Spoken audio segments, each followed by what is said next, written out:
रामकृष्ण रे मैत्रिणींनो, स्वागत आहे आपले सर्वांचे। तर आजच्या व्हिडिओत मी तुम्हाला खूप सुंदर अशी ब्लाउज बॅकनेक डिझाइन दाखवणार आहे। तर अगदी छोट्याशा काठापासून आपण खूप सुंदर अशी डिझाइन बनवून घेणार आहेत। तर ब्लाउज मी अशा प्रकारे तयार करून घेतलेला आहे। बाह्या देखील मी एकदम छान बनवून घेतलेल्या आहेत। तसंच फ्रंट पार्ट माझ्या इथं रेडी झालेला आहे। बाह्या तयार झाल्यानंतर जो काही काठ शिल्लक होता तर ह्याच काठामध्ये आपण खूप सुंदर असं पॅचवर्क आज इथं बनवून घेणार आहेत। तर डिझाइन खूप छान अशी तयार झालेली आहे। व्हिडिओ जो आहे तो तुम्ही पूर्ण शेवटपर्यंत बघा, म्हणजे तुम्हाला व्यवस्थित अशी डिझाइन करणार आहे। अगदी लहानात लहान काठ जरी असला तरी देखील आपण त्या काठाचा योग्य तो वापर करत पॅचवर्क डिझाइन बनवू शकतो आणि कलर कॉम्बिनेशन नसताना देखील आपण आपल्या ब्लाउजला एकदम छान असा लुक देऊ शकतो। तर हा रेग्युलर गळा आहे कस्टमरचा 10चा।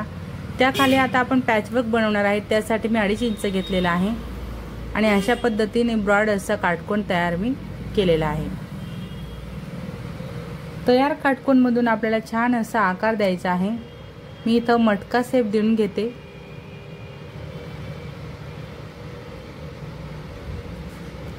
त्यानंतर आता आपल्याला पॅच बनवायचा आहे। तर आपण जो सर्वप्रथम गळ्याची मार्किंग केली तर तिथपर्यंतच आपल्याला गळ्याचा जो आहे तो आकार द्यायचा आहे। तर हा जो पॅचवर्क असणार आहे तो दिसायला तर बाहेरून मटका दिसणार आहे, पण आत पॅच लावल्यानंतर तो षटकोनी तयार होणार आहे। म्हणजे एक ब्लाउज मध्ये आपण 2 आकाराचे गळे इथं बनवून घेणार आहेत। आता हे जे काही पॅटर्न निघालेला आहे त्याला आपण कॅनव्हास वरती ठेवून घेतलेला आहे। कॅनव्हासची बंद बाजू आहे तसंच पॅटर्न पूर्ण व्यवस्थित मार्किंग करायचं आहे। सर्वप्रथम असंच मार्किंग करायचं आहे आणि त्यानंतर आता आपण मार्जिन वाढवणार 1 इंच। बरोबर बाहेरच्या बाजूला आपल्याला 1 इंच मार्जिन वाढवायची आहे। वरचा जो पार्ट आहे गळ्याचा तो आहे तसाच मी राहू दिलेला आहे। मार्किंग केल्याप्रमाणे आपल्याला व्यवस्थित अशी कटिंग करायची आहे कॅनव्हास पेपरची। आता आपण हा जो काही कॅनव्हास कट केला तो आपण यावरती पॅच बनवणार आहेत काठावरती। ओके, एकदम बरोबर माझं हे पॅच काठावरती येते। आता ब्लाउजचा जो कापड आहे तो एकदम छान असा कडक आहे, तर त्यामुळे मी इथं कॅनव्हासचा वापर करणार नाही गळा तयार करत असताना। म्हणजे हा जो काही मटका शेप आहे तो तयार करत असताना तुमचा ब्लाउजचा कापड जर का लूज असेल तर तुम्ही इथं कॅनव्हास वापर करू शकता। कॅनव्हासचा वापर करत तुम्ही छान असा गळा इथं बनवून घेऊ शकता, म्हणजे गळ्याला प्रॉपर अशी फिनिशिंग मिळते। तर इथं माझ्या ब्लाउजचं कापड खूप छान आहे, त्यामुळे मी कॅनव्हासचा वापर न करता डायरेक्टलीच गळ्यावरती टिप टाकते आणि खाली टिप टाकत आता आपण वेस्टेज जो कापड आहे तो कट करून घेणार आहे। केव्हा पण मी अशा पद्धतीने जे आहे ते गळे अल्टरचे करत असते। आता परफेक्ट शेप यायला हवा ह्यासाठी आपण राऊंड शेप वरती कट लावणार आहेत। असे आपल्याला कट लावून घ्यायचे आहेत। खालचा एक्स्ट्रा जो कापड आहे तो देखील मी इथं कट करणार आहे आणि त्यानंतर मग आपण फोल्ड करून घेऊ। तर ही खूप सोपी पद्धत आहे। यामुळे आपल्या ब्लाउजला खूप छान अशी फिनिशिंग देखील मिळते आणि वेळेची बचत देखील आपली होत असते। डिझायनर ब्लाउज जेव्हा मी बनवत असते तेव्हा बऱ्यापैकी मी पॅटर्नची जर का ब्लाउज बनवते आणि तुम्ही माझे व्हिडिओ बघितले असतील तर तुम्हाला बघायला मिळेल की मी होता येईल तोपर्यंत असाच माझा प्रयत्न असतो जेव्हा माझे कडकमध्ये ब्लाउज पीस असतात तेव्हा।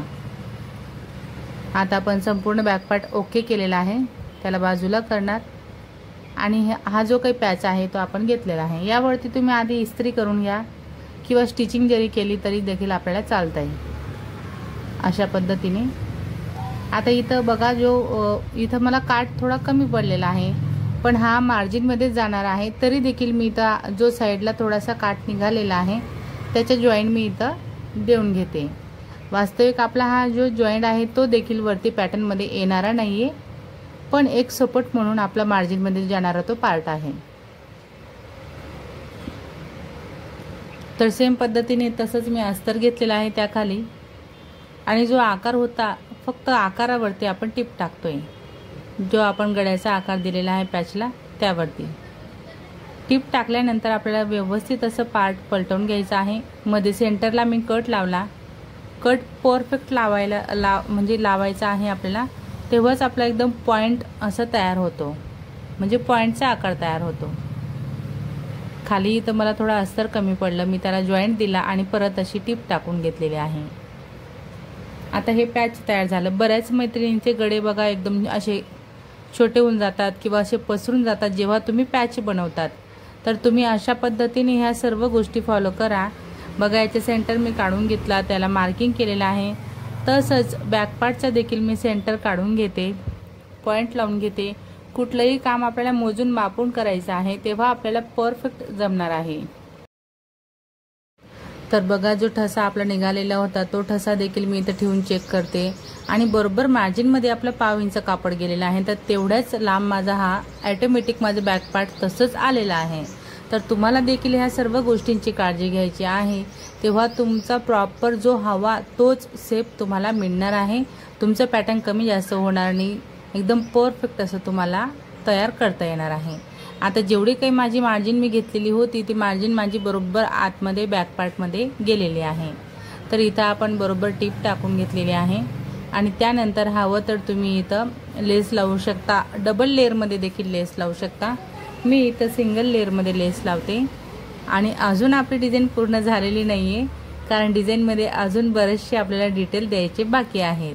तर अजून आपण ह्या डिझाईनमध्ये काय नवीन करू शकतो हे मी तुम्हाला दाखवते। जसं की तुम्ही ह्या ब्लाऊजच्या सुरुवातीला बघितलं असतील, स्लीव देखील डिझायनर आहेत।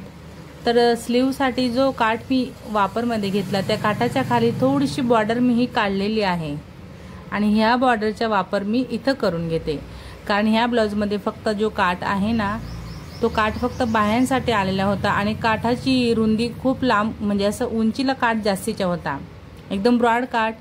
त्यासोबत आपल्याला डिझायनर स्लीव बनवायच्या होत्या, म्हणून मग मी ही एकदम लांब पट्टीची काढून घेतली की जेणेकरून आपल्याला त्याचा इथं असा वापर करता येणार आहे। तर अशा पद्धतीने मी तयार बॅकपार्टवरती फोल्ड करत ही पट्टी अशी व्यवस्थित अटॅच करते। तर हिची आता तयार रुंदीला म्हणजे आपण हिला आजूबाजूने फोल्ड करत बरोबर अर्धा ते पाऊण इंच तयार आपली ही पट्टी इथं तयार होते।